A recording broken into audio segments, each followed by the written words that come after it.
এই প্রশ্নটা অনেকের মধ্যে আমি দেখেছি, আমাকে অনেকবার এই প্রশ্নটা করা হয়েছে যে যে কোনো দুজনের মধ্যে কোনো একটা কনফ্লিক্ট রয়েছে এবং সেই ক্ষেত্রে তাদের মধ্যে হোয়াটসঅ্যাপ চ্যাটসও রয়েছে, তো সেই হোয়াটসঅ্যাপ চ্যাটটা কি এভিডেন্স হিসেবে কোর্টে সাবমিট করা যেতে পারে?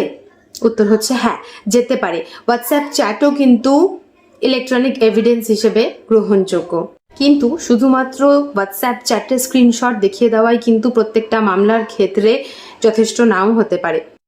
আমাদের বিএসএ 2023-তে কিন্তু ইলেকট্রনিক এভিডেন্স বা ডিজিটাল রেকর্ডের একটা মান্যতা রয়েছে, কিন্তু এখানে একটা জিনিস খুব সুন্দর করে বুঝতে হবে যে শুধুমাত্র মান্যতা পেলেই হবে না, সেই ইলেকট্রনিক বা ডিজিটাল রেকর্ডটা যেটা এভিডেন্স হিসেবে আপনি দিতে যাচ্ছেন কোর্টের কাছে, সে তার বাস্তবিকতা কি রয়েছে সেইটার বিষয়েও কিন্তু আপনাকে প্রামাণ্য তথ্য দিতে হবে এবং সেটাকে অ্যাডমিসিবলও করাতে হবে।